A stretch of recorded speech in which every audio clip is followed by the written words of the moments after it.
అందరికీ నమస్కారం. తెలుగు కథామాలకు స్వాగతం. పొత్తూరి విజయలక్ష్మి గారి హాస్య కథలు చదువుకుంటున్నాము. ఈరోజు కథ భాస్కరం రూపాయి. ఈ కథ అక్టోబర్ 2006 పత్రిక మాసపత్రిక దీపావళి జన్మదిన ప్రత్యేక సంచికలో ప్రచురించబడినది.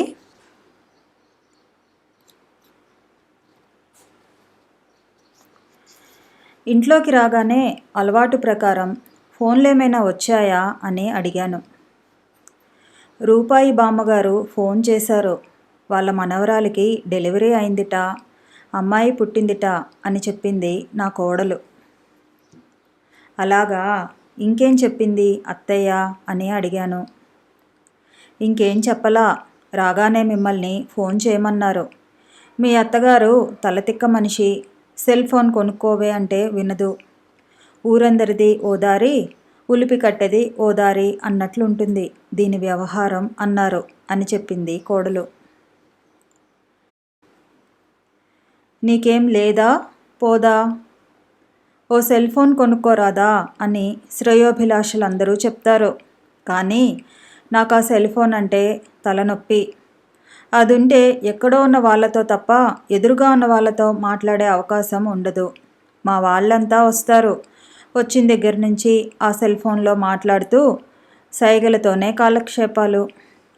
సైగలతోనే యోగక్షేమాలు అడిగి కాఫీ గట్రా సేవించి సెల్లో మాట్లాడుతూనే వెళ్ళిపోతారు. అందుకే సెల్ ఫోన్ జోలికి పోను. మామూలు ఫోన్లోనే మా రూపాయి అత్తయ్యతో మాట్లాడాను. అన్నీ వివరంగా చెప్పింది. వీలు చూసుకుని రావోసారి అని ఫోన్ పెట్టేసింది. మా రూపాయి అత్తయ్య చాలా ప్రత్యేకమైన మనిషి.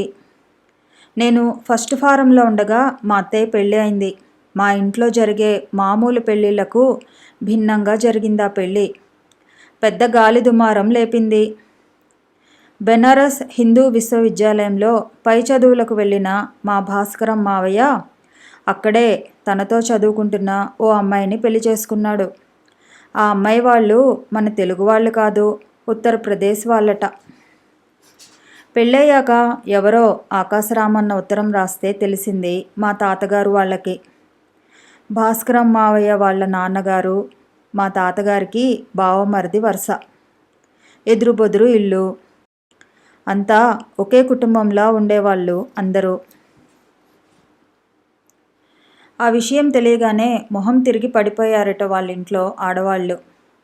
శివతాండవం చేశారట మావయ్య వాళ్ళ నాన్నగారు. ఇక వాడు మాకు ఉన్నా లేనట్లే, ఈ జన్మలో వాడిని గడప తొక్కనివ్వను, వాడి మొహం చూడను అని ప్రతిజ్ఞ చేశారట. వంశానికంతటికి ఒక్క మొగనలుసు పోయి ఆ హిందీ పిల్లని పెళ్లి చేసుకున్నాడు. అంత మాత్రం అమ్మాయి మన ఊళ్ళో దొరకదా వీడికి? అసలు వీళ్ళని అనాలి, లక్షణంగా మన గుంటూరులో చదివించక ఎక్కడో కాశీకి పంపించారు, గొప్పగా పై చదువులకి.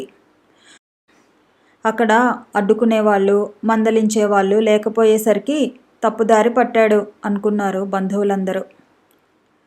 తన చదువు పూర్తి కాగానే ఇంటికి వస్తానని ఉత్తరం రాశాడు మావయ్య. ససేమిరా వీల్లేదు, అక్కడే గంగలో దూకు అన్నారట తండ్రిగారు. గంగలో దూకలేదు కానీ అక్కడే ఉద్యోగం చూసుకుని కాపురం పెట్టాడు మామయ్య. ఉత్తరాలు రాస్తూనే ఉండేవాడు. అలా కొంతకాలం గడిచింది. ఇక్కడ మామయ్య వాళ్ళ బామ్మ మనవడి మీద దిగులు పెట్టుకుంది. తెలిసిన వాళ్ళు ఎవరో తెనాలి నుంచి కాశీయాత్రకు వెళ్తుంటే, నాయన కాస్త మా మనవడి భోగట్ట ఏమైనా తెలుస్తుందేమో చూడండి అని అడ్రస్ ఇచ్చి పంపించిందట ఇంట్లో వాళ్ళకి తెలియకుండా. వాళ్ళు వచ్చి రాగానే సమారాధన చేసుకుంటూ వీళ్ళని పిలిచారట. వీళ్ళంతా వెళ్ళారు. అక్కడ భాస్కరం మావిని కలిశారట. మావయ్య ఎంతో సంతోషించాడట. దగ్గరుండి అన్నీ చూపించాడట. మా వాళ్ళంతా బాగున్నారా అని కళ్ళ నీళ్ళు పెట్టుకున్నాడట. భార్య కడుపుతో ఉందిట, పుట్టింటికి వెళ్ళిందిట. ఆ వివరాలన్నీ విని వీళ్ళ ప్రాణం కొట్టుకులాడింది. ఇంకా ఎంతకాలం ఈ పట్టింపులు? అయిందేదో అయిపోయింది.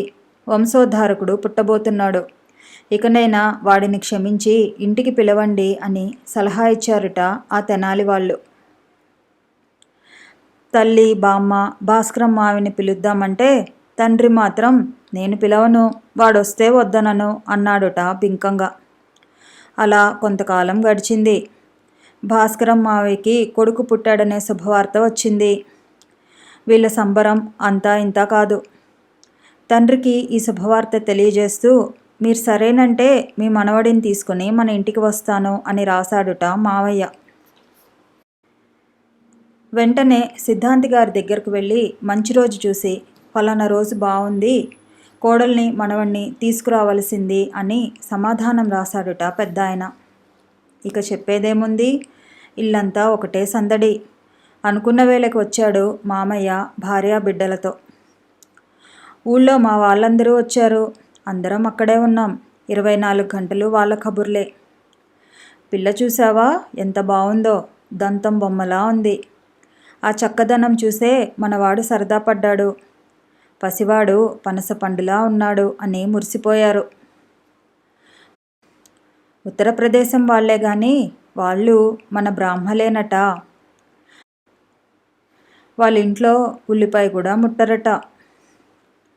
పిల్లతో ఎంత సామాను సరంజామా పంపారో చూసారా? పెళ్లి తర్వాత మొదటిసారి అత్తవారింటికి వెళ్తోందని ఇంటిల్లిపాదికి బట్టలు పంపారట.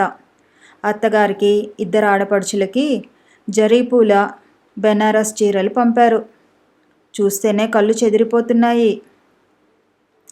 ఏమిటేమిటో వింత వింత మిఠాయిలు పంపారట. అవిగాక పటిక బెల్లం, సీమ బాదం పప్పు, జీడిపప్పు, ఖర్జూరం పళ్ళు ఇన్నేసి పంపించారుట. వాళ్ళల్లో ఆడపిల్ల ఇంటికి రావటం ఆచారం కాదుట. అందుకే ఎవరూ వెంట రాలేదుట. మీరు మీ వీలు చూసుకుని అందరితో వచ్చి మా ఇంటిని పావనం చేయండి అని వియ్యంకుడు వినయంగా ఇంగ్లీషులో ఉత్తరం రాసి కూతురికిచ్చి వియ్యంకుడికి పంపించారట. మన ప్రాంతం వాళ్ళు కాదు కానీ పాపం మంచివాళ్లే, మర్యాదస్తులు. మొత్తానికి మన నరసింహం కామాక్షి అదృష్టవంతులే, మంచి కోడలు దొరికింది అనుకున్నారు. అమ్మాయి పేరు రూపాయిట.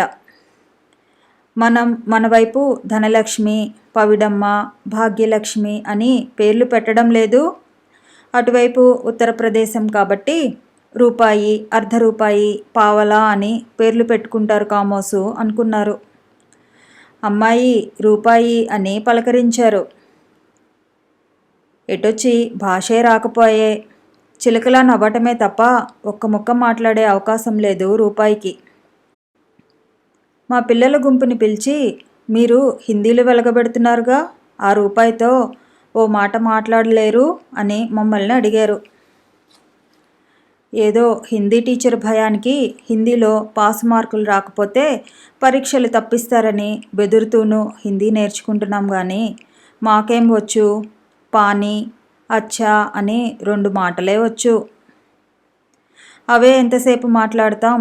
మామయ్య మాత్రం హిందీ సినిమాలో దేవానంద్లాగా గలగలా మాట్లాడేస్తున్నాడు హిందీ. మామయ్య దగ్గరికి వెళ్ళి మామయ్య నువ్వు ఇంత బాగా హిందీ నేర్చేసుకున్నావు కదా, మరి రూపాయి అత్తయ్యకి తెలుగు నేర్పలేదేం అని నిలదీసి అడిగాం. శ్రీరామచంద్ర ప్రభో, దాని పేరు రూపాయి కాదు రూపాలి. బామ్మకి నోరు తిరక్క రూపాయి రూపాయి అని మొదలుపెట్టింది అంటూ నవ్వేశాడు మామయ్య. అంతేకాదు అడ్డగాడిదల్లా ఇంతమంది ఉన్నారు కదా, కాస్త మీ అత్తయ్యకి తెలుగు నేర్పండి అని ఆ బాధ్యత మా మీదే పెట్టాడు. అత్తయ్య పేరు రూపాయి కాదు రూపాలీట అని పెద్దవాళ్ళకి చెప్పాం. కానీ వాళ్ళు రూపాలు ఏమిటి పాపాలు, రూపాయే బాగుంది అన్నారు. ఆ పేరే స్థిరపడిపోయింది. మా మావయ్య మళ్ళీ కాశీ వెళ్ళలేదు. గుంటూరులోనే ఉద్యోగం వచ్చింది. మా అత్తయ్యకు తెలుగు నేర్పడం ప్రారంభించాం.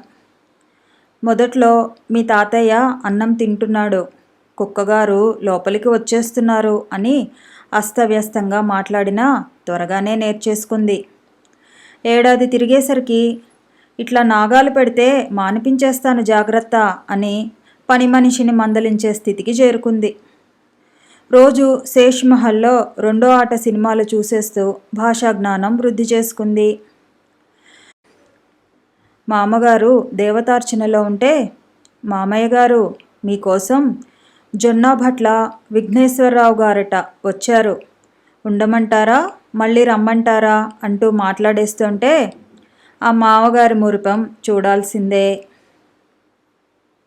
శుక్రవారం నాడు మంగళారతి గైకొను పార్వతి అని పూజ దగ్గర మంగళారతి పాడుతుంటే అత్తగారికి ఆనంద బాష్పాలు వచ్చేవి. చుట్టాలందరికీ సుస్పష్టంగా తెలుగులో మాట్లాడుతూ తల్లో నాలికలా మారిపోయింది. అందుకే ఎంతమంది ఉన్నా అప్పటికీ ఇప్పటికీ మా ఇంట్లో మా రూపాయి అత్తయ్యది ప్రత్యేక స్థానం. మరొక కథతో మళ్ళీ కలుసుకుందాము. ఈ వీడియో నచ్చితే లైక్ చేయండి, షేర్ చేయండి, కామెంట్ చేయండి. ఛానల్ని సబ్స్క్రైబ్ చేసుకోండి.